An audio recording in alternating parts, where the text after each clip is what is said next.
우리가 저번 시간에 애덤 스미스에 대한 어떤 기존의 해석, 첫째는 자유방임주의자다.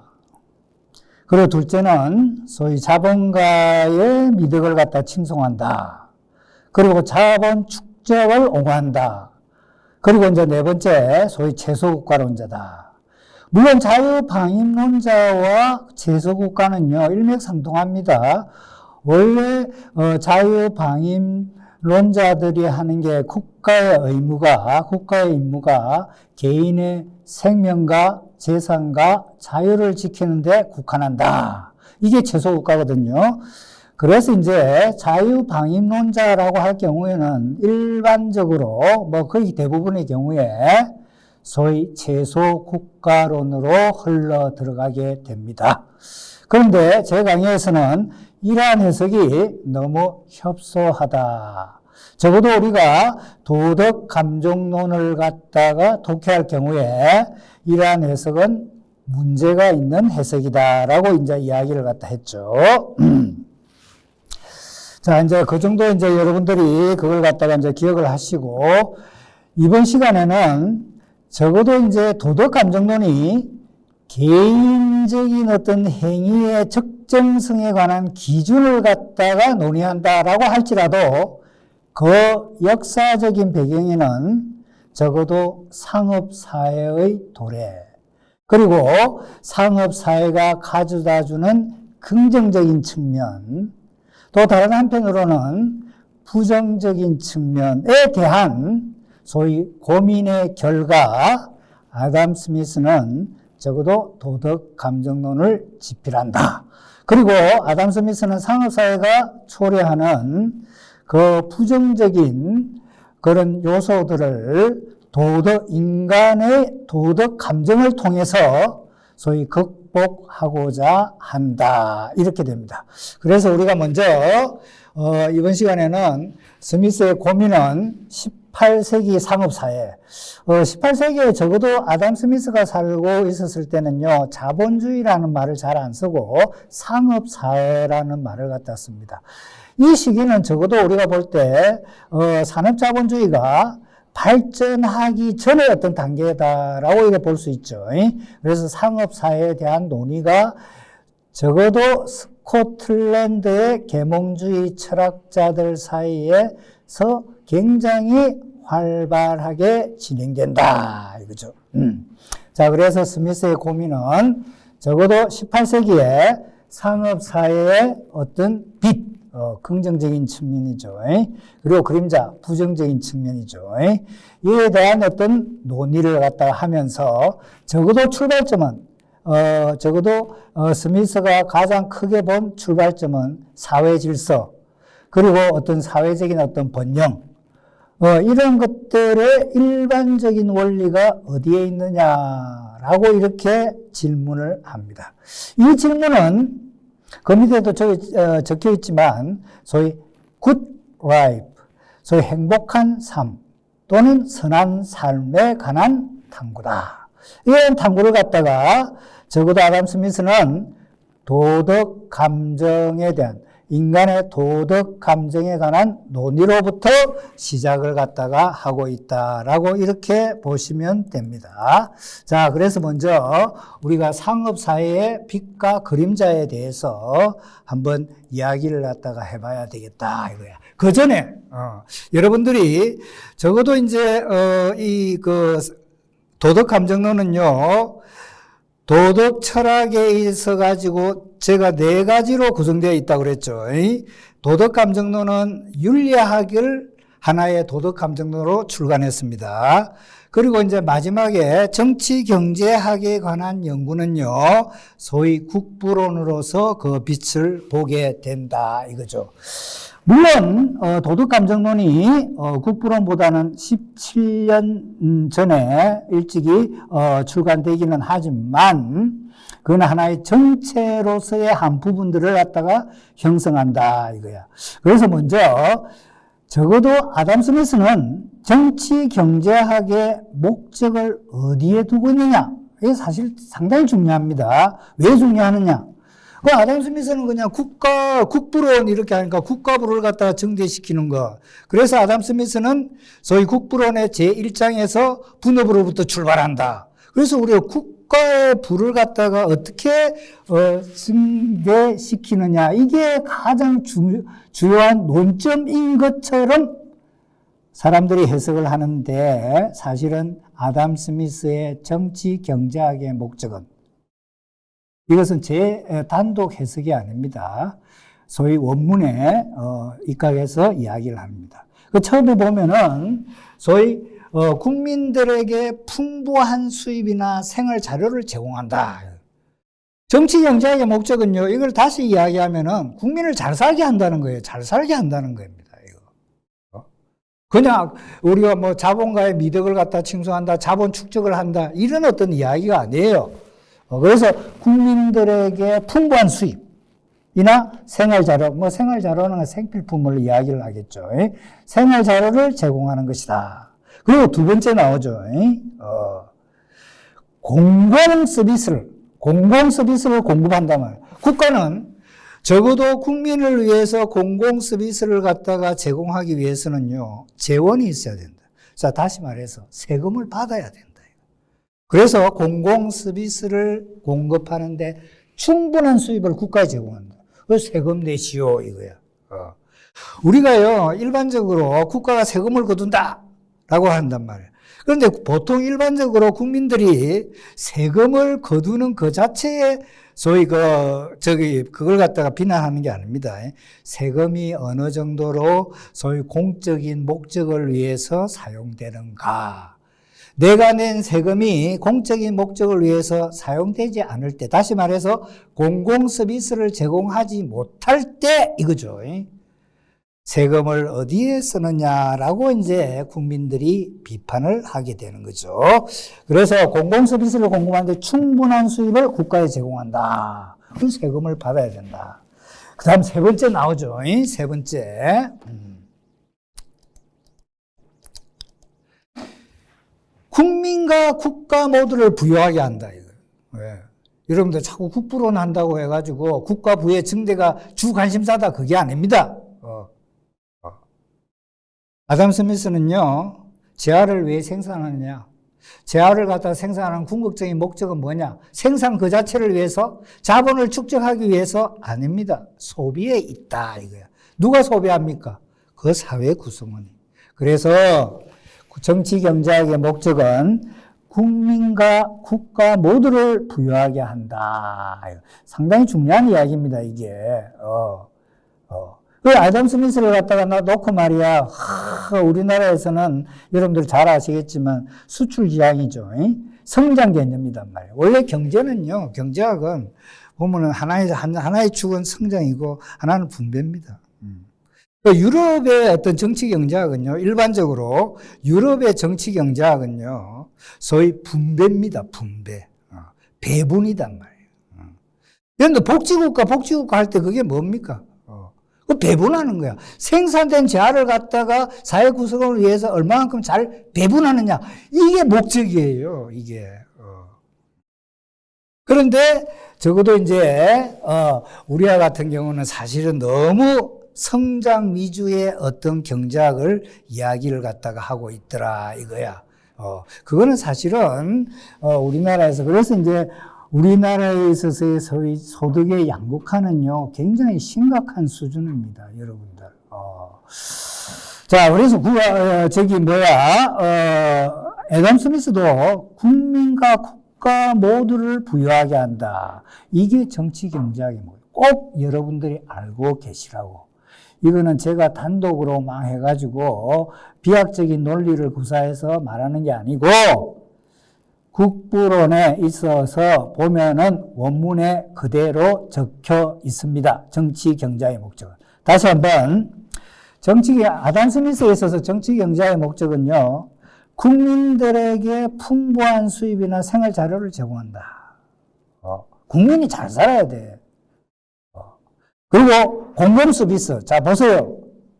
우리가 아담 스미스를 갖다가 제소국가론자로 이야기를 했죠. 제소국가론자가 뭡니까? 아담 스미스는 국가는 해야 할 임무가 있는데 그게 개인의 생명, 재산, 자유만 지키면 된다? 아닙니다.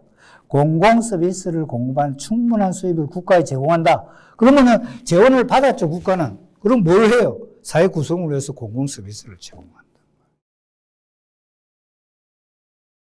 그리고 이제 마지막으로 다시 한번 국민과 국가 모두를 부유하게 한다. 국민과 국가 모두를 부유하게 한다. 한국의 경우에 있어서 보면요.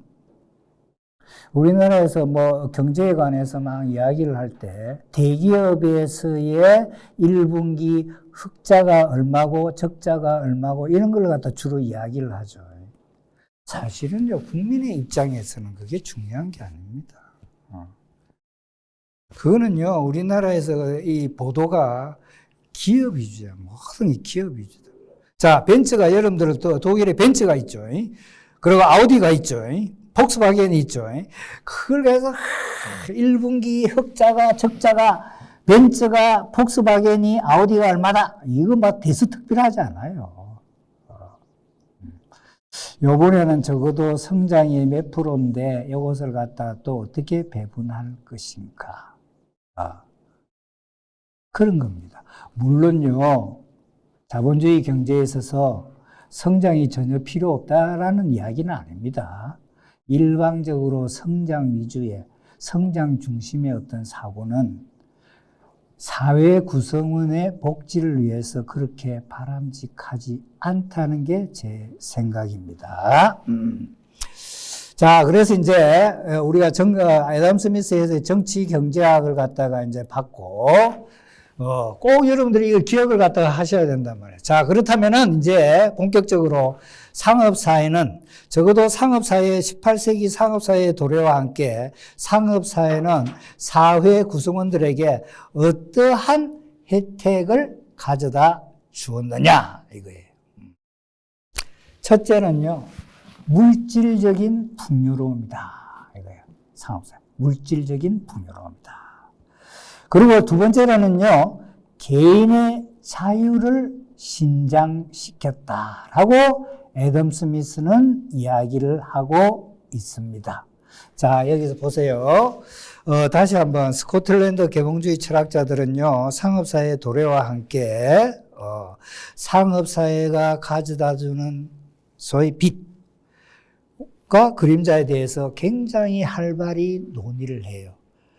그러한 어떤 논의와 더불어서 소위 스코틀랜드인의 정체성은 어디에 있느냐? 그렇게 돼요. 나중에 잠깐 제가 이제 나오겠지만, 퍼거슨 같은 사람은 사실 상업사회에 대해서 상당히 부정적인 어떤 생각을 가지고 있어요. 대체로요, 상업사회가 처음에 초기에 출발할 때, 사실 부정적인 생각이 강했어요. 애덤 스미스도 마찬가지로 부정적인 측면을 이야기합니다. 지금 먼저 긍정. 그럼에도 불구하고 애덤 스미스는 상업사회에 대한 긍정적인 측면에서 상업이 발전하지 않느냐. 그러다 보니까 사회 구성원들에게 물질적인 풍요로움을 가져다 줬다 이거야. 자, 그리고 이제 먹고 살만 하죠. 쉽게 이야기하면. 그러다 보니까 자기 개인의 자유도 신장되더라 이거야.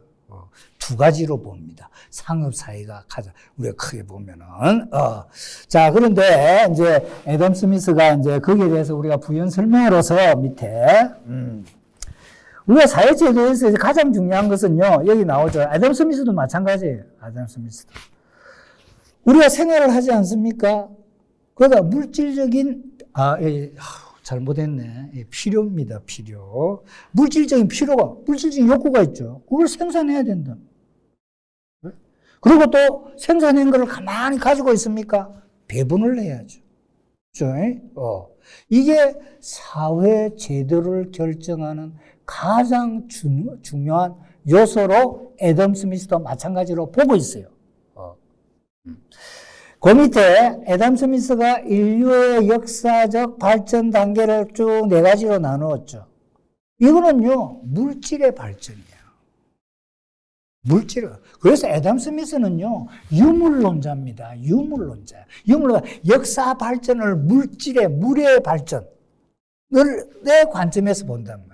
우리가 이제 여러분들이 혹시 이제 소위 헤겔이라는 사람을 들어봤을 겁니다. 헤겔. 독일의 이제 관념론자, 관념 철학자 뭐 이렇게 이야기해요. 그 사람은 왜 관념이냐? 그 사람은 역사의 발전 단계를 갖다가 아이디어, 이념의 관점에서 정신의 발전은 이런 관점에서 봤기 때문에 관념론자예요. 그런데 이 애덤 스미스 같은 사람은요, 적어도 우리가 인류 역사의 발전 단계를 유물로, 물질의 어떤 발전과 관련시켜서 파악을 하고 있다. 이게 중요합니다. 그래서 여러분들 인류의 역사 발전에 대한 수렵사회, 뭐 이거는 중요한 건 아닌데 뭐 자기가 적어 놓아요. 수렵사회, 목축사회, 농업사회, 상업사회 이렇게. 여러분 여기에서 있죠. 굉장히 하나가 탁 들어오는 게 이러한 발전 단계에서 가장 중요한 역할을 하는 하나의 어떤 도구가 있어요. 뭡니까 이거? 여러분 자세히 보세요. 수렵사회, 목축사회, 농업사회, 상업사회. 여러분 보통 오늘날은 우리가 도시화와 더불어 산업화와 더불어 핵가족제도 이래하죠. 농업사회에서는요, 대가족이죠. 그런데 여러분들 농업사회에서 그 사람들이 막 뭐랄까 소위 공부를 많이 했는데 아닙니다. 여러분들 농업사회에서는요 식구라는 개념이 노동력이에요. 노동력. 그래서 어떻게 돼? 일정 정도 나이가 되면 어떻게 산에 나무를 하러 간다든가 기타 등등 하죠. 그래 되는 겁니다. 그런데요, 거기에서 보세요. 우리가 수렵사회에서 우리가 짐승을 잡아. 야, 니는 무엇을 만들고, 니는 창을 만들고, 니는 거물을 만들고, 기타 등등 이렇게 해서 막 나눕니까? 노동을 세분화합니까? 아닙니다. 세분화 안 해요. 그래서 수렵, 목축, 농업사회도 마찬가지예요. 가서 같이만 그냥 논매고 반배잖아, 그냥. 다시 말해서요. 아담 스미스의 인류의 역사적 발전 단계에서 그것을 갖다가 특징 짓는 가장 중요한 것은 분업이에요. 분업. 보세요. 농업사회 같죠? 그 다음에 상업사회. 여러분들 이 상업사회를 갖다가 그냥 자본주의 사회 이렇게 해놨어요. 오늘날 여러분 뭡니까? 전문화. 전문적인 기술인 양성. 최대의 목표잖아요. 그게 뭡니까?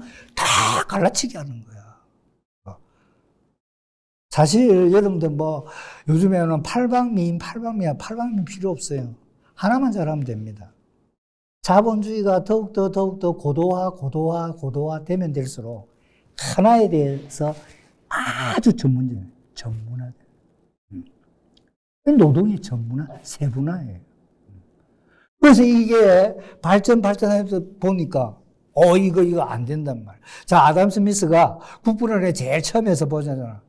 쉽게 얘기하면 바늘을 갖다가 한 사람이 만들어. 한 사람이 전부 다. 모든 공정 과정을 한 사람이 다 해. 그러니까 몇 개 못 만들어. 근데 이걸 갖고 공정 과정을 쫙 나누니 세분화시키는 어떻게 해요? 거기에 나오는 거는 개수가, 개수 중요한 건 아니지만 4,800개를 만들어. 제일 처음에.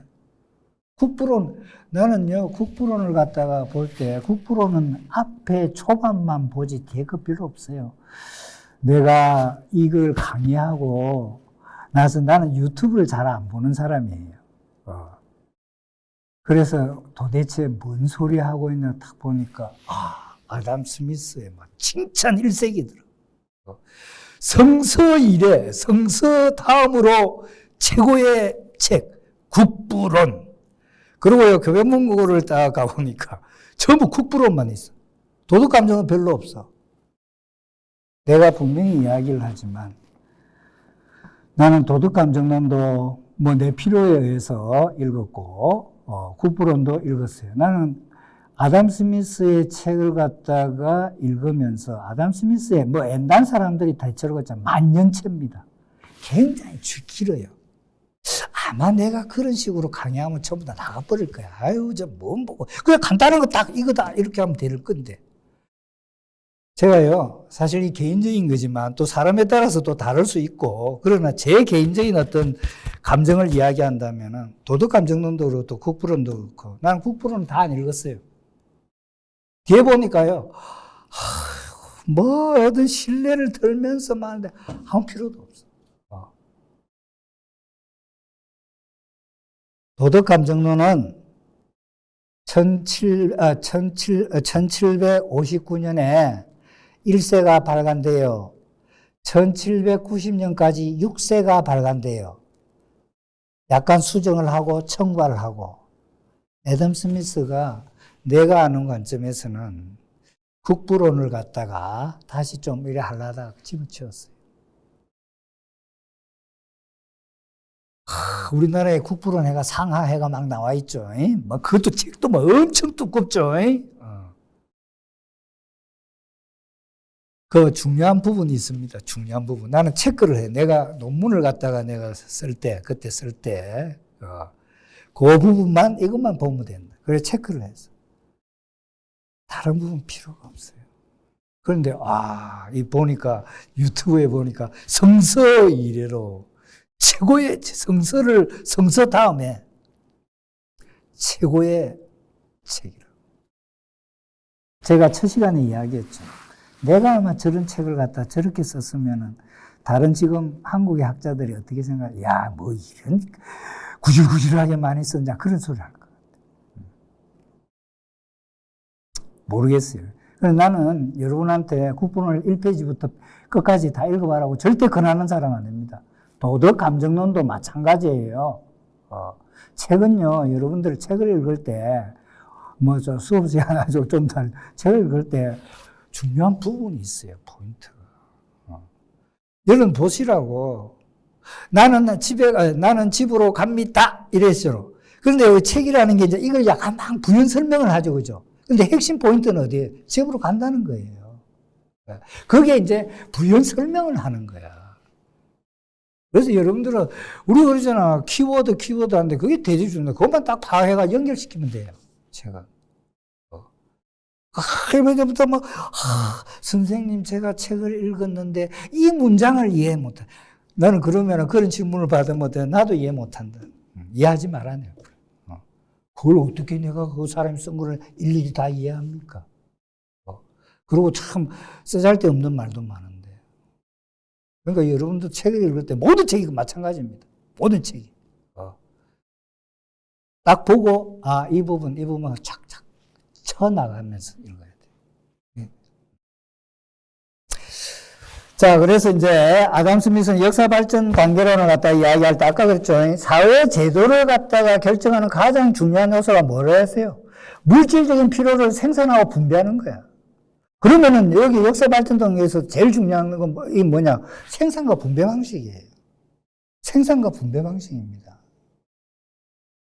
아까 내가 이야기를 했지만은 국부론에 보면요. 최종적인 것은 뭐라고? 소비입니다, 소비. 생산해라. 궁극적으로 소비. 아마 아담 스미스가 지금 만일에 살아 있었다면, 뭐 역사에서 가져온 별로 의미가 없지만, 소비자 보호단체에서도 활동하지 않았겠네. 굉장히 소비자를 갖다가, 여러분도 국부론을 갖다가 실제로 읽어보시면은, 그래 나와요. 제조업자들, 상업인들의 탐욕이란 말을 써요. 그리고 처음에 보세요. 노동자는 항상 피해를 본다. 그런 실제로 나와요. 그러나 아담 스미스가 자본주의 사회에서, 이제 오늘날 자본주의에서 여러분도 분배 방식이 뭡니까? 자본에 대한 이윤이죠, 그죠? 자본에 대한 이윤. 토지에 대한 지대. 우리가 임대료 하지 않습니다. 그리고 이제 또 노동에 대한 임금. 아담 스미스는요, 이 지대를 갖다 별로 안 좋게 생각하는 사람이에요. 네? 그랬어요. 아담 스미스의 국부론은요, 여러분들, 국부론은 경제학자들이 수요와 공급에 의해서 시장 가격이 결정된다. 수요가 많고 공급이 적으면은 가격이 오르고 그 반대는 가격이 내리고 막 한단 말이에요. 어떤 사회가 어떤 사회로 전환할 때, 이행할 때는요, 꼭 그 사회를 합리화하기 위한 장치가 필요해요. 그래서 끄집어낸 개념이 시장 개념이에요. 자, 시장 개념이 나왔죠. 마키시한 개념이 딱 나왔죠. 마키시한 개념이 딱 나오니까 돈을 가진 사람들, 소위 오늘날로 보면 부자지들은 얼마나 좋아요. 그 이전에는 왕정체제 아니었습니까? 영주가 얼마 내라, 왕이 얼마 내라, 세금을 얼마 내야 된다고. 그 사람의 말이 법인. 그런데 툭 나와가지고 간섭하지 마시오. 탁 한다. 시장은요, 중상주의 정책에 있어서의 국가가 쓸데없이 제조업자와 상인들의 탐욕을 갖다가 탐욕적인 이해관계를 지지해 줬거든. 그에 대한 비판이에요. 그래서 국가가 거의 말하면 제가 그랬죠. 18세기의 국가와 시민사회의 이혼화. 국가는 뭡니까? 정치적인 영역. 시민사회는 뭡니까? 경제적인 영역 또는 사적인 영역.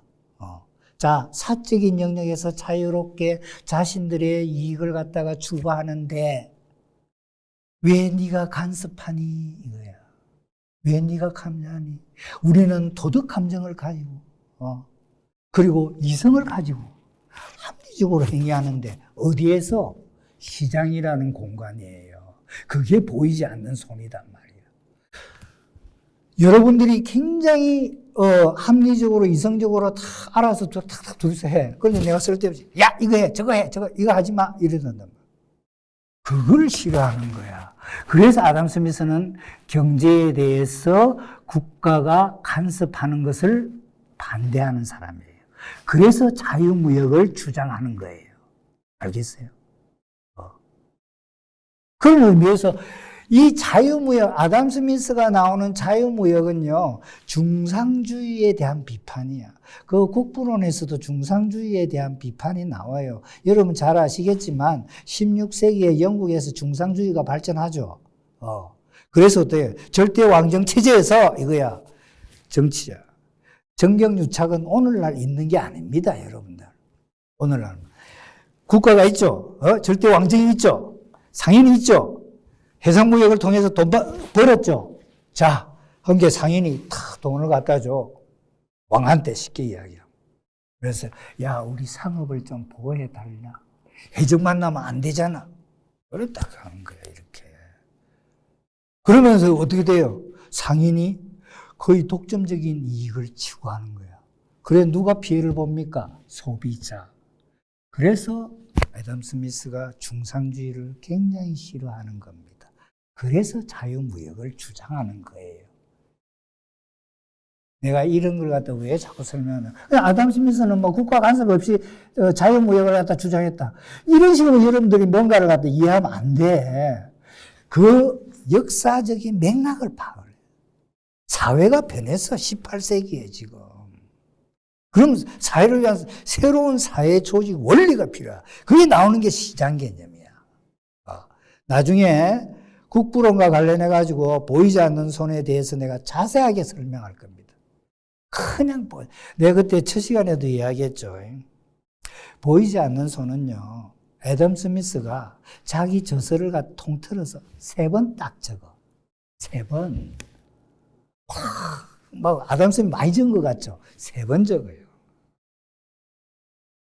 3번 적는다. 이게 하나의 은유, 하나의 이런 식이야. 그런데 이게 그냥 뒤에 경제학자들이 나서가 보이지 않는 손, 국가 간섭하지 마. 누가 말했니? 아담 스미스가. 국가가 간섭하는 것은 경제를 망친다 이거야. 지금은 이제 뭐 사망했지만 프리드리히 하이에크라고 여러분들이 있을 겁니다. 프리드리히 하이에크라고. 그 사람은요, 미국에서 이제 독일 사람인데 프라이부르크 대학에 있다가 미국으로 갔어요.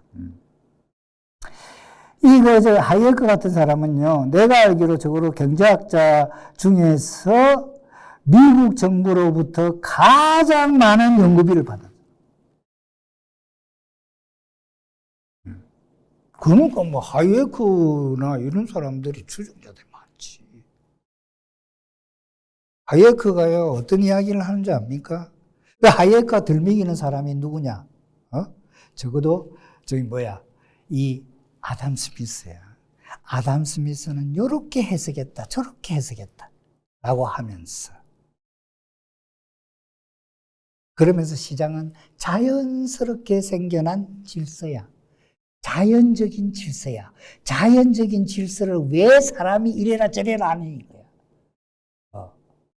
그래서 경제는 이 사람이 딱 공식을 세우자. 하이에크가. 경제는 국가가 간섭하지 않을 때 가장 잘 발전한다. 여러분, 역사적인 어떤 사실과 비교해 볼 때 이 말이 맞습니까? 예? 이게 이제 자꾸 이렇게 하면 이제 범위가, 사실 이게 범위가 더 넓어져야 되는데, 내가 간단히 이야기해. 간단히. 여기서, 요거 하기 전에, 1945년 2차 세계대전이 끝났죠. 그 이후로, 끝나고 이제 뭐 이러고 한 48년부터 70년 초반까지, 자본주의는요, 어떤 학자, 저기 뭡니까? 인용입니다. 자본주의의 황금시대라고 그래요. 황금시대. 골든에이지로. 그런데요, 그때 당시에 유럽에서 어떤 자본주의를 취한지 아십니까? 아담 스미스의 경제학을 취한 게 아니에요. 케인즈주의 경제학을 취했어요. 그래서 1945년 이후에 유럽 나라들은 각 국가들이 시기는 다르지만 복지국가, 앞으로의 국가 발전 노선을 복지국가로 천명합니다. 20세기 중반에 우리하고 한번 비교해 보세요. OECD 국가가 33개국인데 우리 여러분들 한번 조사해 봐. 우리나라 복지 예산이 어느 정도인지.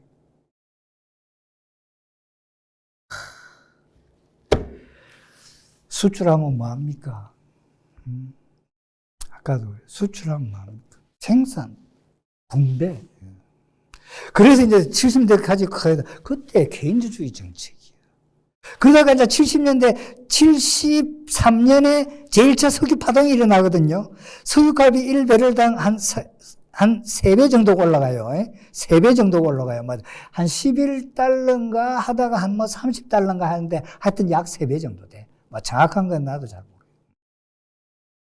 그때요, 하이에크가 들어서가지고, 이렇게 경제가 잘못된 것은 이거야. 국가가 복지한다고 과도한 복지 예산을 지출했기 때문에, 이런 막 대공세를 치는. 그게 여러분들, 뉴라이트야. 알겠어요, 뉴라이트. 우리나라에 그 뉴라이트도 막, 어중간하게 그냥 막 따라하는 사람들 많더라고. 왜 70대 그거야. 하고 여기까지. 그러나, 아담 스미스는요, 그거하고 다릅니다. 그건 나중에 또 다시 이제, 자, 그래서, 스미스의 역사 발전 단계로는 생산 분배를 토대로 한다. 그래서 유물사가. 자, 그런데, 산업사회가 가져다 주는 그 두 가지의 어떤 긍정적인 측면은 뭐라고 했어요? 물질적인 풍요로움. 그리고 그 물질이 이제 풍부하다 보니까 개인의 자유도 신장되더라. 두 가지라고 그랬죠. 자, 그런데, 이 아담 스미스는요, 이 상업사회, 특히 상업사회의 어두운 측면들에 대해서 이야기할 때, 나오지만, 루소, 장자크 루소. 참 이 사람도 불행이 나도 뭐가 불행한지는 잘 모르겠지만, 여러분들 아시죠? 학교 문턱은 가본 적이 없는 사람. 학교 문턱은 가본 적이 없는 사람. 대단한 사람, 아담 스미스는요, 상업사회가 가져다 주는 부정적인 측면을 이야기할 때는요, 사실은 내가 조금 심하게 이야기하면, 루소의 입장을 그대로 수용합니다. 상업사회에서 나타나는 인간의 허영, 자기기만, 사기, 이런 것들. 칭찬받고자 하는 욕구, 남보다 탁월하고자 하는 욕구, 이거요, 루소가 상업사회를 이야기를 하면서 다 이야기했던 거예요. 루소의 인간 불평등, 여기 아직 뒤에 나온다, 뒤에. 인간 불평등 기원론이 1755년에 발간이 돼요. 자, 도덕 감정론이 1759년에 발간되죠, 그죠? 한 약 4년 뒤죠. 근데 그 문제가 아니라 1755년 인간 불평등 기원론을 애덤 스미스가 읽고 에딘버러 리뷰라는 잡지책이 있어요. 거기에 논평을 해요. 그래서 이 사람이 상업사회에 대한 어떤 부정을, 여기에도 루소는요, 상업사회 타락, 부패를 강조해요. 그래서 어떻게 한다? 상업사회 폐지해라. 폐지해. 아담 스미스는 아니다. 폐지는 아니다. 그 차이. 폐지는 아니다. 상업사회 좋은 거 있다. 물질적인 풍요로움하고 개인의 자유를 신장시켰지 않느냐. 폐지는 아니야. 그런데 루소는요, 상업사회에서 나타나는 이러한 어떤 허영과 이런 타락, 부패를 갖다가 소위 우리가 어떻게 그걸 갖다가 거기에 대해 대처해야 되느냐. 상업사회 폐지해라. 상업사회가 존재하는 한, 쉽게 이야기해서 존재하는 한, 상업사회에 나타나는 그러한 타락은 없어지지 않는다. 이렇게 봐요. 그러나 이게 애덤 스미스는 이걸 갖다가 어떻게 돌리느냐 하면은 상업사회에 인간성이 타락한다. 맞다. 사기, 자기 기만, 허영, 탁월함, 칭찬받고자 하는 욕구, 이런 것들. 이걸 갖다가요, 인간성의 회복을 통해서. 그럼 인간성의 회복은 어떻게, 뭘 갖다가, 어떻게 이루어지느냐 하면은 도덕감정에 호소하는 거예요. 도덕감정에. 아담 스미스는 여러분을 어떻게 본다? 도덕적인 존재자예요. 도덕적인 존재자예요. 그렇기 때문에 나는 아담 스미스의 이러한 어떤 처방에 대해서는 나는 결코 반대하는 사람이에요. 도덕성의 회복을 통해서 나중에 여러분들 그 프랑스의 학자 그 딜겜이라고 있어요. 딜겜도 분업에 대해서 뭐 사회적 분업에 대해서 이제 썼죠. 그 사람도 처방을, 그 사람 소외에 대해서 막 이야기하잖아. 자본주의 사회에서 나타난 소외, 아노미 현상, 그죠? 왜 자살이 일어납니까? 그냥 개인적으로 정신이 이상해서. 그건 아주 그건 잘못된 거야. 우리나라에서 뭐 어떤 사람이 자살했다 이러면, 자살하느니 살지 일한다고.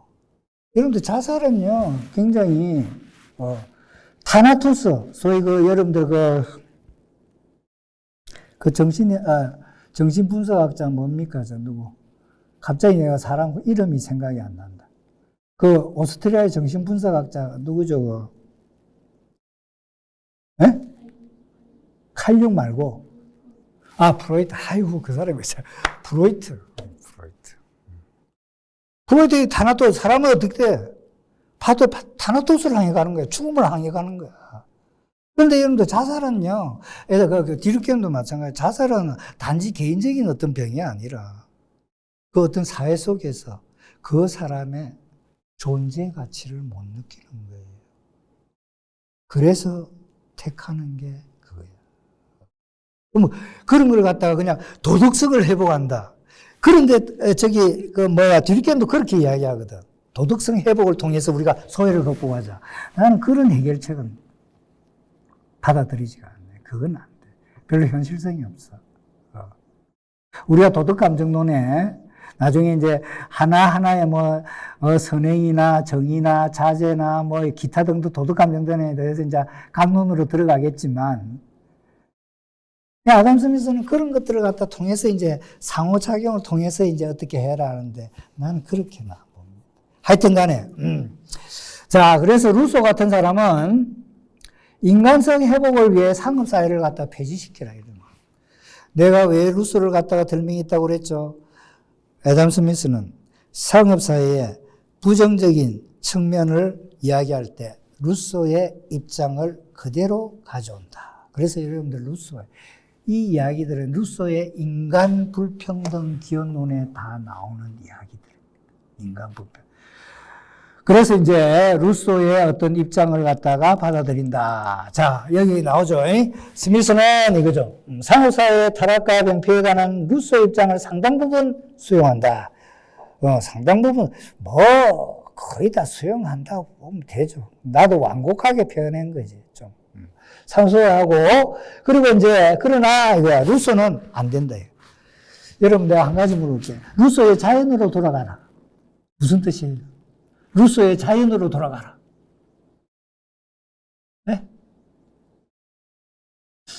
루소는 상당히, 어째 보면은 참 좀 비관주의적인 철학자라고 이렇게 볼 수도 있어요. 근데 나는 조금 생각이 드는 게 단지 비관이 아니라 루소가 제대로 파악을 했지 않느냐. 루소가. 자연으로 돌아가라. 뭡니까? 자연으로 돌아가라. 왜 루소가 자연으로 돌아가라? 내가 어디 논문 쓸 때 내가 그랬다고. 루소의 이침을 생각해라. 자연으로 돌아가라. 어떤 독일의 역사학자가 있어요. 코카랑, 코젤렉, 이런 사람이 있어요. 그런데 자연으로 돌아가라는 게 무슨 소리냐 하면요.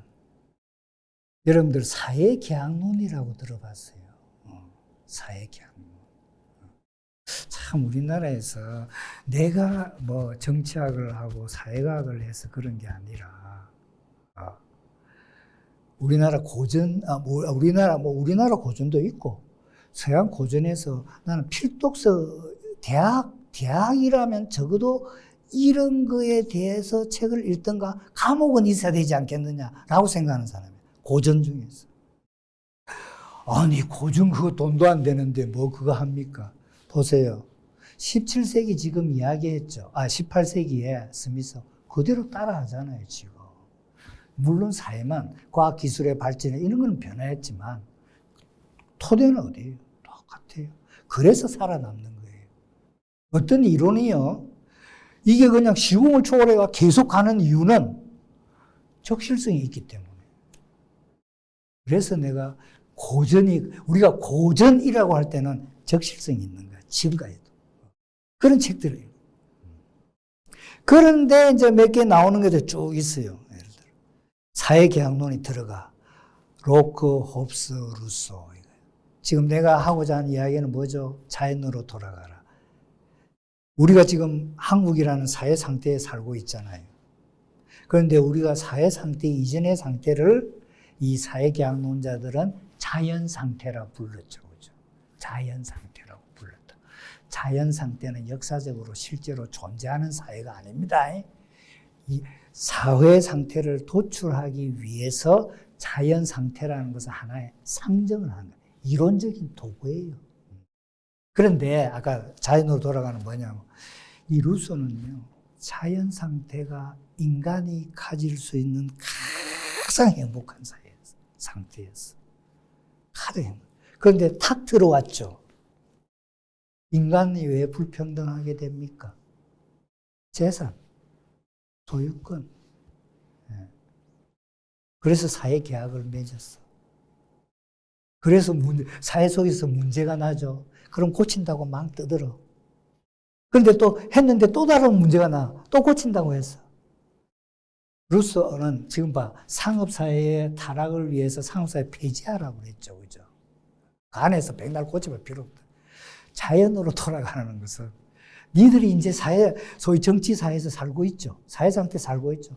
이제 텄다 이거야, 쉽게. 굉장히 비관주의, 어째 보면은 비관주의적인 절규야. 자연 상태가 가장 인간이 가질 수 있는 가장 행복한 사회. 이제 이걸 보고 이제 또 어떤 사람들은 루소가 너무 비관주의다, 염세주의다 이러는데 나는 그렇게 안 봅니다.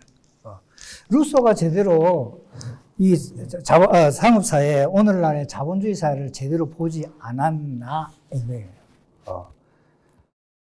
물론 여러분들 있죠. 자본주의에서 나타나는, 나는요, 예를 들어가지고 어떤 모델을 갖다가 상정하라 하면은, 내가 뭐 유럽의 모든 나라를 다 간다는 건 아니지만은, 나는 유럽의 어떤 자본주의를 받아들이고자 해요. 왜 그렇습니까? 거기가 천국이 아닙니다. 난 다른 거 아니에요. 원래 여러분들 정치는요, 최선의 선택이 아니에요. 자선의 선택이야. 그게 현실적인 선택이야. 그 어떻게 했어, 얘들? 복지해 줬잖아. 복지해 줬잖아. 유럽 국가들 보세요. 우리보다도 자동차 수출을 더 많이 안 하고, 이래도 더 행복을 느껴. 더. 행복지수 보시라고, 행복지수. 그래서, 그거는 나중에 또 이야기하고, 스미스는 상업사회의 타락과 병폐에 관한 루소의 상담을 수용한다. 그러나, 이거야. 상업사회의 전면적 폐지는 주장하지 않았다. 그러면은 주장하지 않고 어떻게 했는데, 아까 말씀을 드렸죠. 인간의 도덕 감정에 호소해. 허영심을 자제하거라. 네가 잘나 뭐 얼마나 잘났겠니. 아담 스미스가 이런 이야기를 합니다. 나는 대중 속의 한 사람이라고. 대중 속의 한 사람. 대중 속이 나 똑같은 사람이라고. 대중 속의 한 사람이라고. 그러니까 인간이 뭐 내가 더 잘났어. 네보다 잘났어. 이래 하거든. 그러니까 다 그래도 대중 속에 나 자신을 대중 속의 한 사람으로 인정하는 사람이 지혜롭고 유독한 사람이에요. 애덤 스미스에 있어서. 내가 잘났다. 우리나라에서는 너무 잘난 사람이 너무 많아. 너무 많아. 뭐가 잘난지는 나도 잘 모르겠어요. 모르겠는데 하여튼 너무 잘난 사람이 너무 많아. 전부 천재야. 그런데 사람들이 사는, 내가 지금 이걸 강의하는 가장 궁극적인 것은요, 행복한 삶은 무엇인가요? 과연 행복하나? 그래서 우리가 거기에 대해 고민하는. 자, 그래서, 상업사회의 전면적인 폐지는 주장하지 않고 도덕 감정에 이제 호소하면서 상업사회의 어떤 타락과 부패를 갖다가 보정하고자 하였다. 여기까지 하고 조금 쉽시다.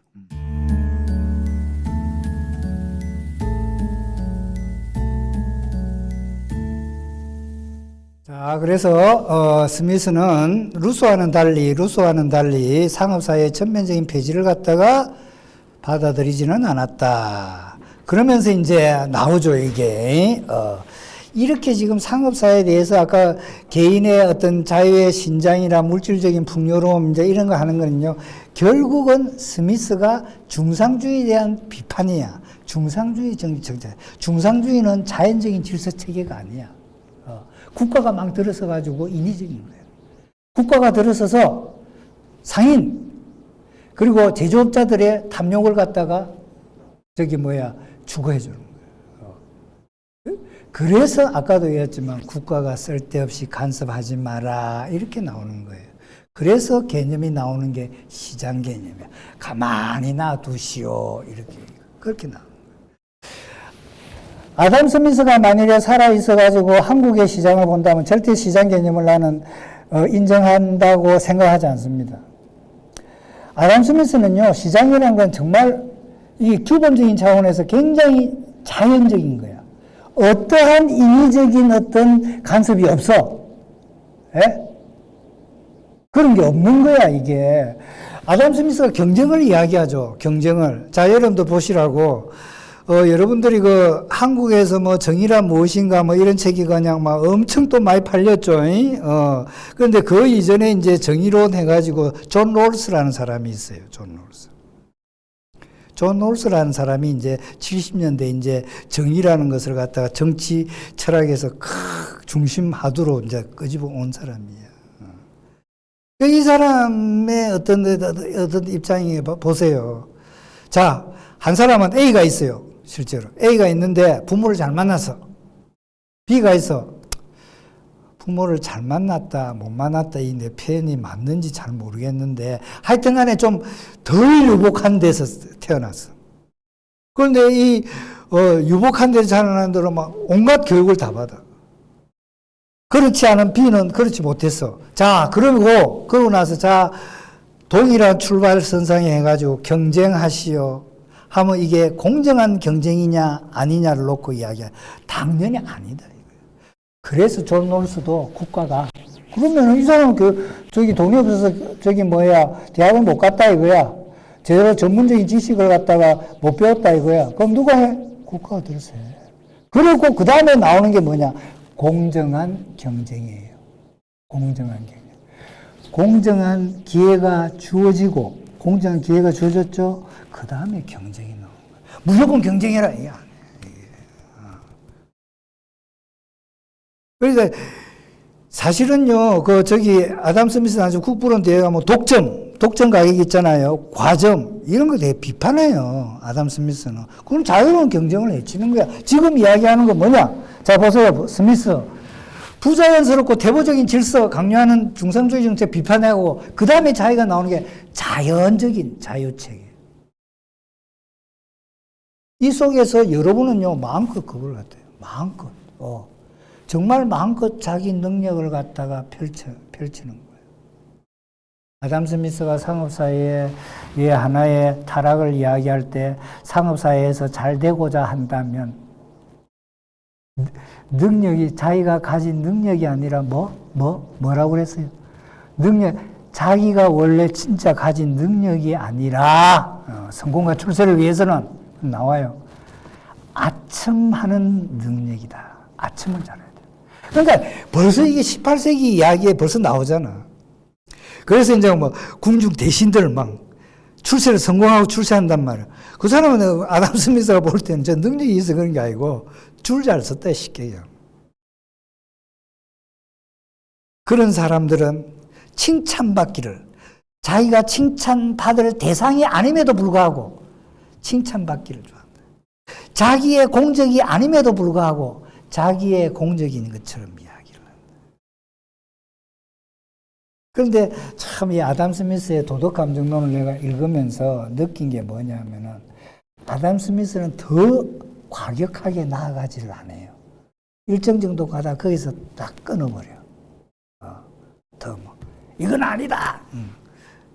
그래 이래서는 안 되고 사회를 갖다 제대로 바꿔야 된다. 이까지는 아니야.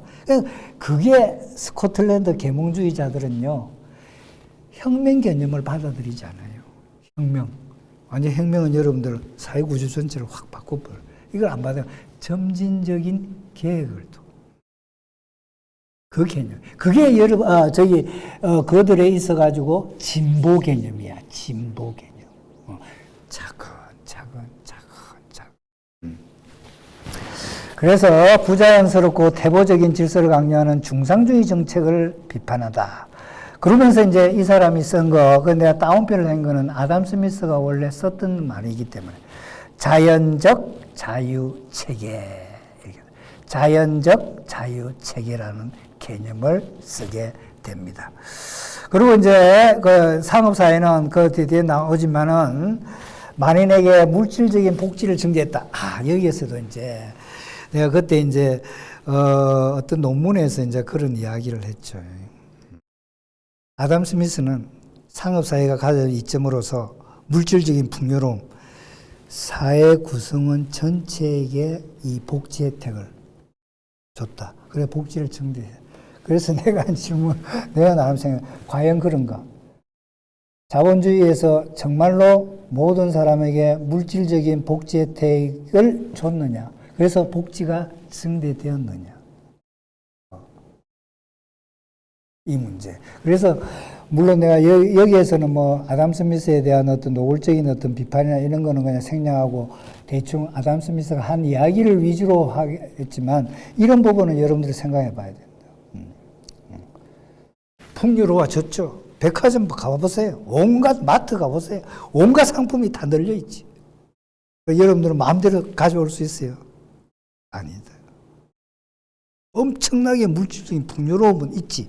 그러나 그 풍요로움에 대한 혜택을, 실질적인 혜택을 받느냐, 이거는 문제는 또 달라져. 내가요, 수업을 하면서 옛날에 학교에서 대학에 있을 때 수업을 하면서 내가 항상 예를 든 게 있어요. 내가 한국 사람이라고, 분명히. 그런데 나는 한국 사람들을 참 이해를 못했어요. 왜 이해를 못한 줄 아세요? 사과가 2,000원이야, 하나에. 에? 배가 3,000원이야. 그죠? 틀린 거 아니잖아요. 여러분들 예를 들어가지고, 이제 추석이 또 다가오고 있지만, 보면은 해가지고 4,000원, 5,000원, 이런 심지어. 그런데요, 이걸 먹어야 건강을 유지한다고 막 사먹어요. 도대체 한국 사람이 그렇게 잘 사나? 나는 지금도 내가 과일을 별로 안 좋아하지만, 잘 안 먹어요. 과일 꼭 먹는다고 건강이 좋아진다고는 생각. 그런데 그게 이해가 안 돼. 이 복지 혜택, 이 복지라는 것은요, 국가의 강력한 정책을 통해서 이루어집니다. 강력한 정책을 통해. 유럽 사회가, 여러분들 유럽 사회를 갖다 내가 이제 실제로 예를 들어보면, 유럽 사회가 복지가 된 거는요, 유럽 사회는요, 19세기 말부터 노동자를 위한 정당들이 다 생겨났어요. 찾아보시라고. 1875년 독일을 필두로 해서. 거기는 정치가들이 잘해서. 그게 아니에요. 지지 기반이 노동자를 통해서 사회민주당이 생기고. 그래서요, 생필품의 가격에 대해서는요, 국가가 강력하게 들어가 버려요. 들어가서, 안 돼! 올리지 마! 한번 가보시라고. 살아보시라고. 내가 그런다고. 다른 거 좋다, 이거야. 그 사회도 범죄도 있고, 모든 게 다 있다. 그런데, 먹는 거 한번 보시라고. 엄청 그래요. 국가가 그게 픽스드 프라이스라고 그래요. 딱 고정 가격으로 해가지고 다 그걸 해버려요. 우리는 어떻습니까? 그냥 다 풍년이 들고 흉년이 들어도 흉년이 드는 대로 또 그거고, 풍년이 들면 또 양파. 여러분들 실제 우리나라에 나오지 않습니까? 농민들이 양파를 다 갈아엎어버려. 불도저로. 왜? 가격이. 그런데 여러분들이 마트에 가면 어때요? 양파 가격은 그렇게 싸지가 않나. 그런데 국가가 적어도 생필품에 관해서는요, 강력하게 들어가야 돼. 아담 스미스가 지금 18세기가 아니고 지금 20세기에 이러한 어떤 생필품의 가격이나, 아까 뭐라 했어요? 정치 경제학은 국가와 국민을 모두 부유하게 만든단 말이에요. 아담 스미스 나중에 나오지만, 아담 스미스는요, 공평하고 평등한 사회라는 뭐냐? 행복한 사회는 뭐냐? 노동자가 자기가 생산한 생산물의 일부를 가져와서 그런 대로 잘 먹고 잘 입고 잘 사는 그러한 사회가 공평하고 행복한 사회라고 본인 입으로 말하고 있어요. 실제로. 나중에 나올 겁니다. 이거는 이제. 그래서 여기 산업사회가 만인의 물질적인 복지 정대했다. 그리고 이제 상호전성의 정대는 맞죠. 상호전성의 정대. 옛날 여러분들 영주나 농노, 노예나 주인 같은 경우는 직접적인 의존성이다. 노예는 주인한테 직접적으로 의존돼 있죠. 그죠? 그런데 우리는 이제 어떻게 돼? 상업사회가 도래하면서 직접적인 의존은 이제 해체된단 말이에요. 예? 소위 봉건사회가 해체된단 말이에요. 그러면서 상호전성의 정대. 자, 니는 A라는 상품을, 니는 B라는 상품을, 그 상호전성의 정대. 를 통해서 이거죠. 아까 개인의 자유를 신장한다고 그랬죠. 그래서 상호전성의 정대를 통해 개인의 자유를 신장하면서 아담 스미스는 뭐라고 이야기하는, 가난한 사람들에게 물질적인 혜택을 제공한다. 자, 여기서 있죠. 여러분들이 여기에 또 하나 더, 가난한 사람들에게 물질적인 혜택을 준다. 자, 보세요. 여러분들이 사회를 갖다 분석할 때 나는 이렇게 봐요. 옛날 노동자가 노동법이 없을 때보다는 분명히 나아졌죠. 나아졌습니다. 그런데요, 실질적으로 노동자와 소위 또 다른 어떤 사회의 어떤 보면은 소위 부르주아 계층의 어떤 보면은요, 소득의 격차는 더욱더 심해져요. 실제로 통계로 다 나와 있어요. 그래서 1%가 99%를 장악한다. 멕시코, 대표적으로. 1%가 99%를 다. 그런데 그런 나라의 대표적인 건 뭡니까? 공무원은 공무원 나름대로 다 부피돼 있어. 돈 안 주면 안 돼. 그런데 한 사람이, 그 누구예요? 세계에서 제일 돈 많은 사람. 그 이름 모르겠다. 뭐 알 필요도 없지만. 그 사람이 다 좌지우지한다. 대통령도 더 모든 정치적인 거. 그런데 어느 나라는, 여러분 있죠. 사회가 공평하다는 것은요, 여러분 착각하지 마세요. 공평하다는 것은 모든 사람한테 똑같은 월급을 주라. 이 소리 아닙니다. 똑같은 월급 주라 아닙니다. 능력의 차이 인정을 해야 돼요. 유럽도 능력의 차이 다 인정합니다. 그 대신 이거야.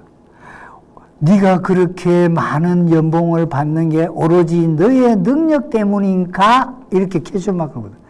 그건 아니다 이거야. 그래서 조세 정책으로서 뭐가 나옵니까? 누진세가 나오는 거예요. 너 다른 사람이야. 유럽은 축구가 국기입니다. 축구 선수들 돈 많이 엄청 벌죠. 반 이상이 세금으로 다 나가요. 찾아보면 반 이상. 간중이 있기 때문에. 간중이 있기 때문에. 그런데 이제 여기에서 상호 전성이 정되는 이제 적어도 이제 여러분이나 나나 독립적, 아까 처음에 내가 첫 시간에 그랬죠. 자유주의에서 독립적인 행위 주체야. 그죠? 그 속에서 1대1의 관계야. 그게 우리가 소위 말하는 계약사회라고 하지 않습니까? 그래서 이제 자유를 신장하고 가난한 사람의 물질 혜택을 제공했지만 이거죠. 유럽 같은 경우는 특별히 빈민촌이라는 게 별로 없어요. 한번 가보세요. 슬럼가라는 거. 미국도요, 소득의 유엔 보고서에 따르면은 우리나라도 그 소득의 격차가 양극화가 굉장히 심한 나라예요. 미국 마찬가지예요. 그런데 그럼 유럽은 왜 그렇게 됐습니까? 유럽은 국가 틀어막아 버려요. 그러니까 완전히 자유방임적 자본주의가 아닙니다, 유럽은. 착각하지 마세요. 자본주의는 선생님 다 똑같습니다. 아닙니다. 달라요. 사회 제도가 달라요. 그래서 대학은, 병원은, 주택은 국가가 확 틀어지고 있다. 거기에도 민간주택이 없다는 게 아닙니다. 민간주택이 있어요. 그 사람들은요, 돈 많은 사람들은 다 교회에 살아, 교회에. 그리고 아파트가 있죠. 국가가 짓는 아파트. 그게 소위 사회주택이라고 하는데. 그건 국가가 딱 해.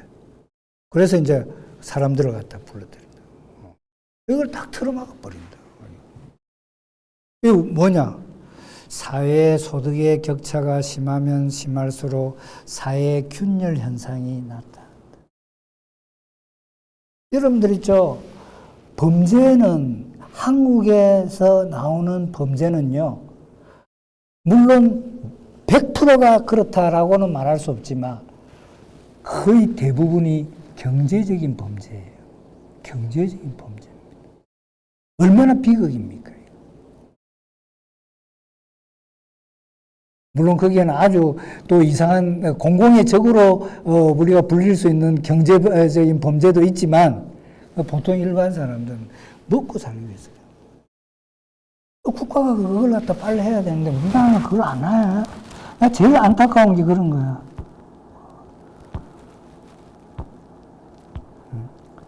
그러면서 하는 말이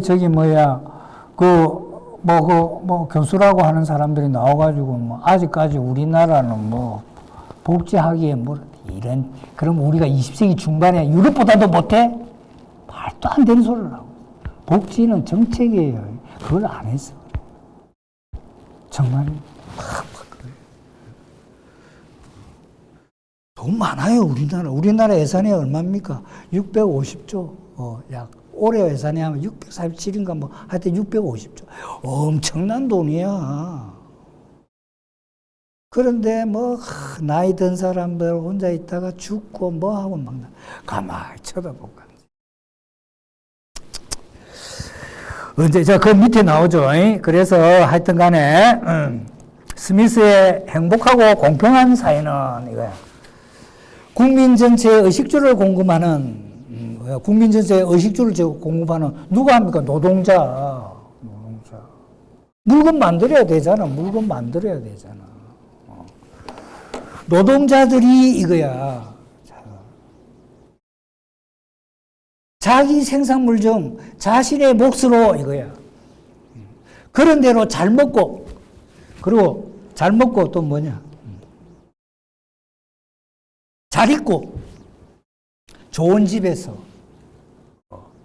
지하가 아니고 반지하가 아니고, 좋은 집에서 생활할 수 있는 사람. 여러분들, 독일에는요, 반지하에서 사는 사람 없습니다. 반지하는 창고로 쓰는 데입니다. 못하게 해요, 못하게. 그냥. 아이고, 선생님, 뭐, 독일하고 자꾸 그걸 비교를 하면 됩니까? 비교를 해야 돼요. 우리가 지금 독일보다 못한 게 뭐가 있어요? 한국 사람, 한국이 막 TV에서 나오는 거 보니까 그 가수 난 별로 그런 거에 관심이 뭐 그런 사람, 뭐 한국이 뭐 엄청 그한 나라인 줄 알아. 그러다가 이제 좀 살아보니까 그게 아니거든. 실망하는 거야. 자, 보세요. 국민 전체의 의식주를 공급하는 노동자들이 이거야. 노동자들이. 아담 스미스가 직접 쓴 겁니다. 이거는. 그래서 내가 다운표 항상, 이게 다운표인 건 아담 스미스가 직접 한 거는 노동자들이 자기 생산을 자신의 뭐 그런 대로 잘 먹고, 잘 입고, 좋은 집에서. 의식주 아닙니까? 의식주. 그래서 생활할 수 있는 사회가 행복하고 공평한 사회. 그게 아니면 안 된다. 그러니까 아담 스미스가 지금 한국 보면 어떻게 하겠어?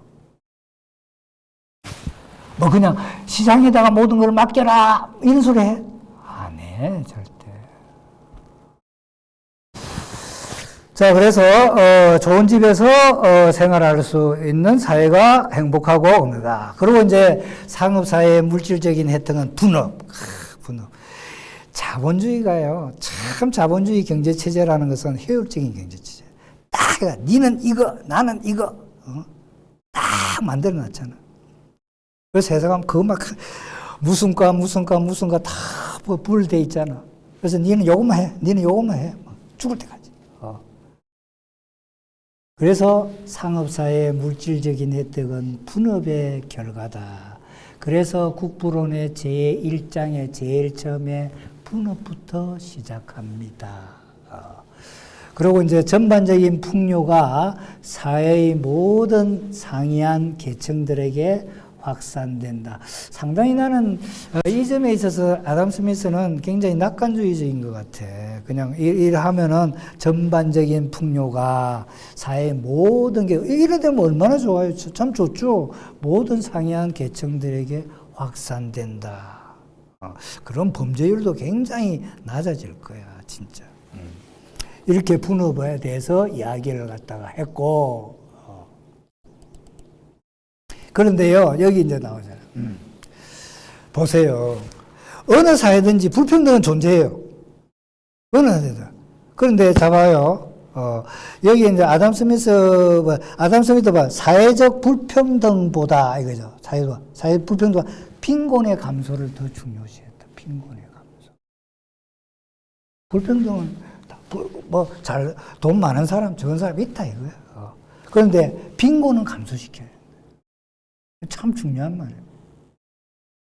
아까 내가 했죠. 정의론, 물론 우리가 정의란 무엇인가는 마이클 샌들하고 롤스하고는 입장이 좀 달라요. 마이클 샌들은 공동체주의자예요. 그리고 존 롤스 같은 경우는 정치적 자유주의를 주장하잖아요. 뭐 그것까지 그런데 이제 존 롤스 같은 경우도 그러잖아요. 존 롤스도 굉장히 사회적 불평등은 존재해. 그런데 봐봐요. 내가 참 못 사는 사람이야. 그런데 저기에 참 잘 사는 사람이 있어. 불평등하죠. 일단 평등한 건 아니잖아요. 그런데 내가 못 사는 사람 할 수 없죠. 내가 인정을 해버려. 그거를 괜찮은 거야. 그리고 이제 인정한 거에서 그냥 그만두는 게 아니라 이거야. 국가가 들어서서 존 롤스도 마찬가지. 국가 들어서 빈곤의 복지를 주라 이거야. 아담 스미스도 뭐라고 했습니까? 사회적 불평등 어쩔 수 없어. 그래서 빈곤은 문제다 이거야. 빈곤은 문제. 여러분 있죠. 18세기 지금 나온 이게 18세기 중반입니다. 이게 이제 자본주의가 우리가 초기 산업 자본주의가 막 시작되기 전이야. 아직. 시작되고 나서 여러분들 그 찰리 챌플린 내가 그건 나 참 자주 봤어요. 옛날에는 무성영화 있죠. 그 사람.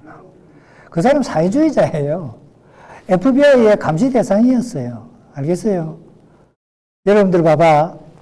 19세기 유럽의 상황은요, 전부 사회주의자예요. 거의. 왜 그렇습니까? 좀 배웠다는 사람이 보니까 이건 아니거든. 뱅글뱅글 돌아가잖아. 그거 보면 찰리 채플린 나오면. 그리고 제대로 임금도 제대로 못 받고. 그러니까 이게 인간적인, 그 사람 모두가 혁명적 사회주의자, 혁명을 하자는 사람들은 아니었어요. 그러나, 저건 인간적으로 너무하지 않느냐, 이거예요. 그래서 거의 인간의 사회주의. 그래서 칼 막스는 공산당 선언에서 제일 처음에 뭐예요? 지금까지 존재한 인간의 모든 역사는 계급투쟁의 역사다. 주인과 노예, 영주와 농노, 자본가와 노동자. 그리고 나중에 또 뒤에 나오는 게 뭡니까? 유럽에 공산주의라는 유령이 떠돌고 있다. 그건 그 시대의 상을 말하는 거예요. 시대에서. 보니까 이건 너무하거든. 여러분들 공장입법이 영국에서 제일 빨리 1834년에 공장입법이 생겨요. 그렇다고 그 공장입법이 제대로, 거기서 핵심은 뭐냐? 애들한테 10시간 이상 일 시키지 마라. 애들이라는 게요, 학교도 안 가는 애들입니다. 여러분들, 노동자는요, 학교하고 거리가 먼 사람이에요, 원래. 아예 학교에 가서 공부를 한다, 이거는 생각할 수 없어요.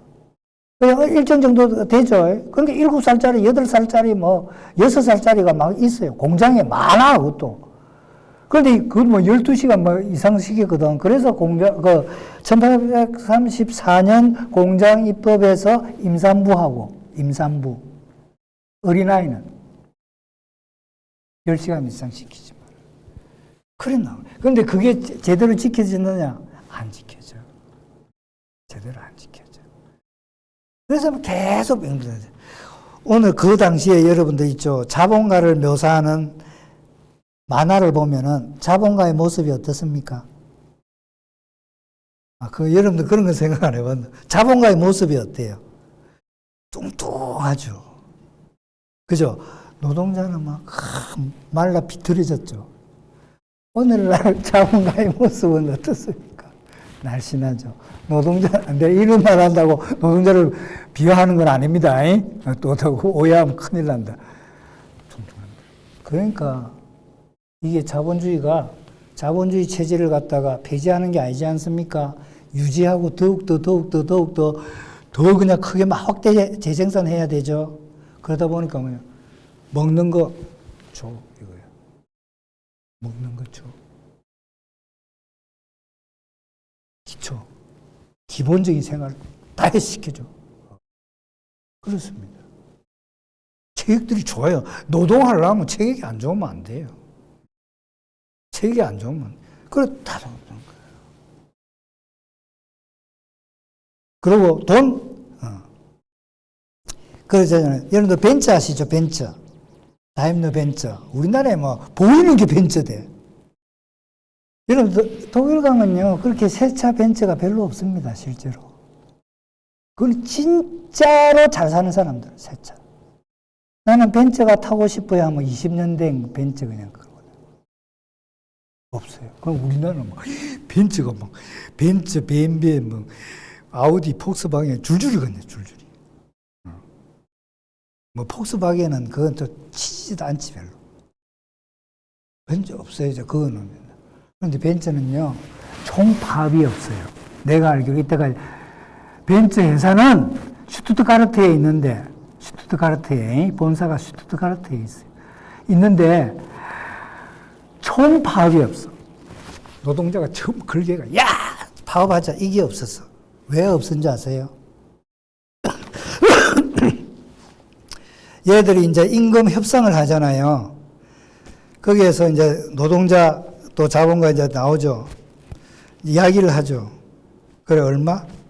항상 여러분들 임금은 시간당이에요. 시간당을 계산하는 거예요. 노동자는 월급이라는 개념이 아닙니다. 사회과학적으로 노동자가 월급을 얼마 받았다. 그건 잘못된 거예요. 엄격하게 하면. 노동자는 임금을 받는 거예요. 시간당. 항상 여러분들 그 노동자들 그 공장에 일하면 뭐 전부 다 시간당, 계약할 때 시간당 니 얼마 이거예요. 그러니까 벤츠에서 얼마? 야, 폭스바겐에서는 얼마 주지? 폭스바겐에서는 10원 준대. 그래, 우리 15원 줄게. 그러면 총파업 해요, 안 해요? 안 합니다. 그래서 없었던 거예요. 총파업.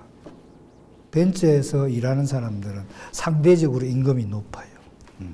지금은 이제 유로로 돼가지고 어땠는지 나도 모르겠는데, 높아요. 한 시간당 3마르크. 한 시간당 3마르크만 1,500원. 그 당시에 마르크. 그런데 여러분, 1,500원 하면 우습죠, 그죠? 돈의 가치가 달라요. 돈의 가치가. 그랬다. 그러니까 그냥, 여기 보면 사회적 불평등보다, 야, 그럼 CEO는 돈을 많이 받지. 그런데 노동자도 먹고 살게 해주라. 빈곤의 감소를 더 중시한다. 빈곤. 이 빈곤이 진짜 빈곤이 해소돼야 돼. 그리고 이제 상업사회는 이제 아담 스미스 이제 하는 이야기, 위에 뭐 했던 이야기들인데, 사회학자들의 보편적인 자유를 촉진시키더라. 아무래도 사람들이요, 먹고 살만 하면은 딴소리를 하게 되는 거야. 먹고 사는데 너무 하면 딴 거 생각을 할 수가 없어요. 그리고 이제 여기에 나오잖아요. 여기 중요한 말이 나오죠.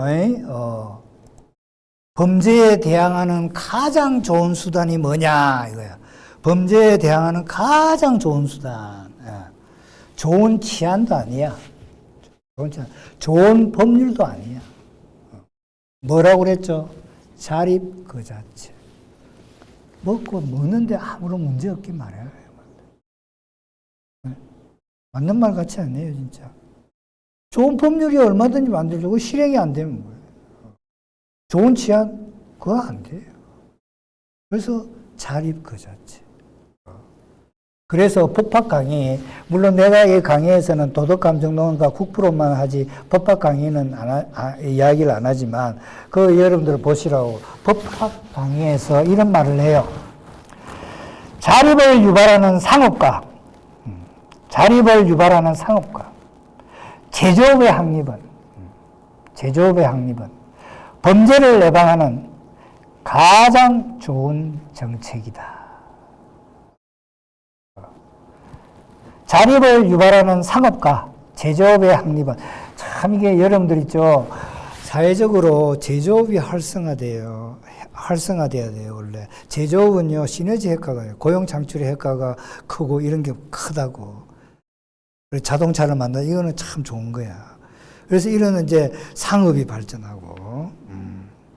우리나라에서는요, OECD 국가 평균을 따를 때 우리는 자영업자들이 한 어느 정도 많은지 아세요?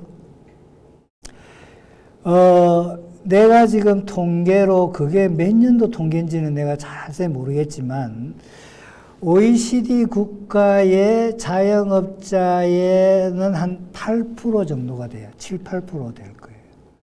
우리나라는요, 거기에 비해서 2.5배에서 3배가 돼요. 그 자영업이 너무 많잖아. 여러분들, 자영업이 많다는 것은 뭘 의미합니까? 일자리가 없는 거야. 여러분 일자리가 있는데 내가 어떤 때 그때 모 정부의 복지 그거 해가지고 하여튼간에 뭐 우리가 회의를 했어요. 그때 뭐 복지에 대한 뭘 해가지고 보고서를 내라. 노무현 정권 때. 난 노무현 대통령 참 좋아하는 사람이야. 노무현 정권 때였는데 내가 노무현 정권 저출산 이래가지고 막 출산 정책을 쓰라고 그랬죠. 내가 반대했잖아. 우리나라 인구가 지금 얼마예요? 5천만이죠. 나는 우리나라 인구가 지금보다 많이 줄어야 된다고 생각합니다. 저출산은 더 해야 된다. 애 낳지 마라. 내 수업 시간에 그런 말 많이 했어요, 진짜. 누가 들었으면 부모님도 들었으면 저 강의하면 안 된다 했을 거예요. 왜냐하면 우리나라는요, 노동이 포화 상태예요. 인구가 너무 많아요, 사실. 여러분, 유럽을 보시라고. 유럽이 저래 인구가 별로 없는데도 실업 문제가 해결이 안 되는데 우리는 어떻게 해요? 넘쳐나잖아, 지금. 5천만이라는 게요. 이게 말이 안 되는 거예요, 여러분들. 나 그래서 요즘에 젊은 사람들은 참 잘한다고 생각해. 애 안 낳고 막 이러더라고. 우리나라는 진짜 노동이가 그거대요. 그렇다고 해가지고, 자, 보세요. 여러분 자꾸 그거 하시면, 야, 그래도 OECD 국가에서 저출산으로서 한국이 너무 심하다. 옛날에 워낙 많이 낳았잖아. 프랑스, 독일, 이런 나라들은요, 애 낳아라, 제발, 애 낳아라. 그러고요, 돈을 막 지급한다고. 그래도 안 나와요. 이 서구인들의 어떤 사고방식하고 아직 동양인의 사고방식은 많이 차이가 나요, 제가 볼 때.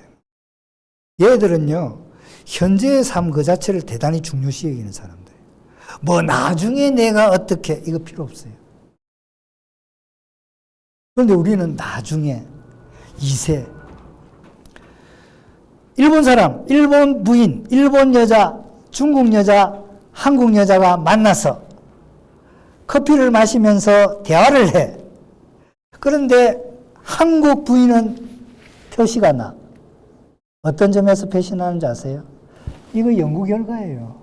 내가 막 지내는 거 아닙니다. 함부로 지냈다가 큰일 나지. 뭐가 다르겠어요? 대화 내용이 달라. 중국하고 일본 부인하고 지금 만나서 이야기를 해 서로 막 하면 뭐가 차이가 나겠어요? 네? 한국 여자와 한국 부인과 우리 남편이 어느 회사의 과장이고 부장이고 우리 애가 어느 대학에 들어갔고 요거밖에 없어. 거기도 입시제도가 있고 다 그거 해가지고 자식한테 다 그런 거 있죠. 그런데 서로 만나서 대화하는데 그거야. 그게 확연하게 차이가 나요. 그런데 정말로 이 유럽인들의 사고라는 것은요, 우리 애가 어느 대학 가 관심도 없어. 그거 네가 가든가 말든가. 진짜입니다. 과외 수업이 없잖아. 과외 수업이. 그래서 하여튼 간에 그렇다 이거예요. 그래서 범죄에 대항하는 가장 좋은 수단은 좋은 치안도 좋은 법률도 아니고 자립 그 자체다. 그래서 법학 강의에서 자립을 유발하는 상업과 제조업의 확립은 범죄를 예방하는 가장 좋은 정책이다. 이거예요. 그러니까 모든 게 경제적인 어떤 문제가 해결이 되어야 한다. 이거예요. 자, 그 다음에 이제 부정적인 측면으로 들어가 봅시다. 자, 스미드 이제 부정적인 측면. 이 상업사회에, 아까 그랬죠. 상업사회의 어떤 타락을 갖다가 이야기를 하면서 그 이야기에 어떤, 그걸 갖다가 어떻게, 그걸 갖다가 우리가 교정을 하느냐.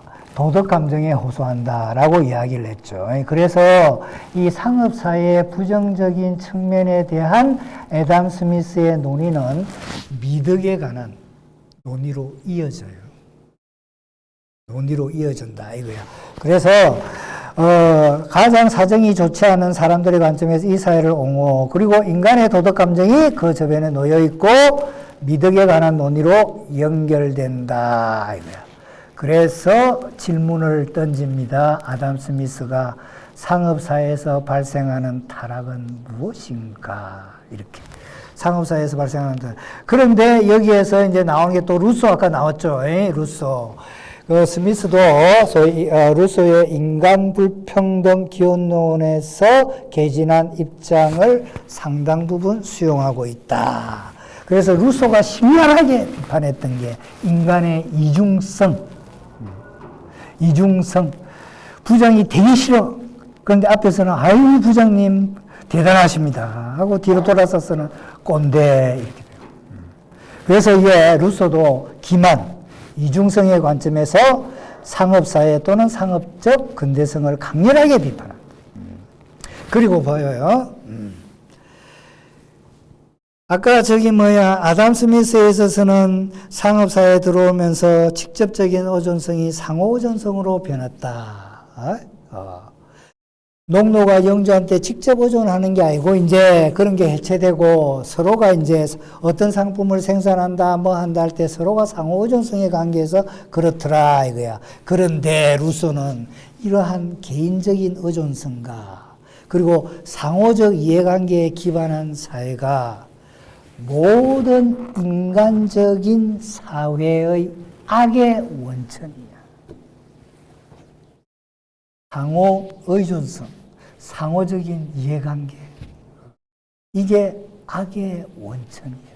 여기서 악이 시작된다. 물론 루소는 소위 인간 불평등 기원론에서 재산, 소유관계 이걸 하지만 이게 상호가 언조도 하다 보니까 다른 사람은 자신의 실제로의 어떤 인격을 표출하지 못하고 앞에서 뭡니까?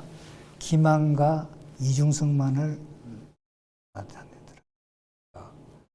그래서 뒤에 나오잖아요. 본질보다 외관을 중시한다. 본질보다 외관을 중시한다. 아마 여러분들 한국 사회에서 이런 거 생각하면서 한국 사회를 보면 어떻습니까? 너무 심하지 않아요? 본질보다 외관을 중시한다. 아니, 우리가 쉽게 진짜로 그 이야기를 하면은, 아니, 추한 것보다 미가 좋죠? 그건 좋아. 그거하고 문제가 다른 겁니다. 아나운서를 뽑아. 이게 목소리가 좋아서 뭐 좀 그거에서 아나운서가 아니고, 그냥 뭐, 본질보다 외관을. 이게 정말 심합니다. 내가요, 제일 싫어하는 것 중에 하나가, 나 지금 컴퓨터 가지고 내가 강의를 하지만, 이거 처음이야. 내하고 처음이야. 나는 이것도 안 해요. 이것도 안 하고, 분필 있죠, 분필. 뭐, 거기에 막, 안에 들어가든가 말든가, 난 분필 하면서 막 그렇게 강의해야 나는데. 이런 거 처음이야. 이런 거 안 해. 내가 학교에 있을 때, 선생님, 이런 거, 야, 임마.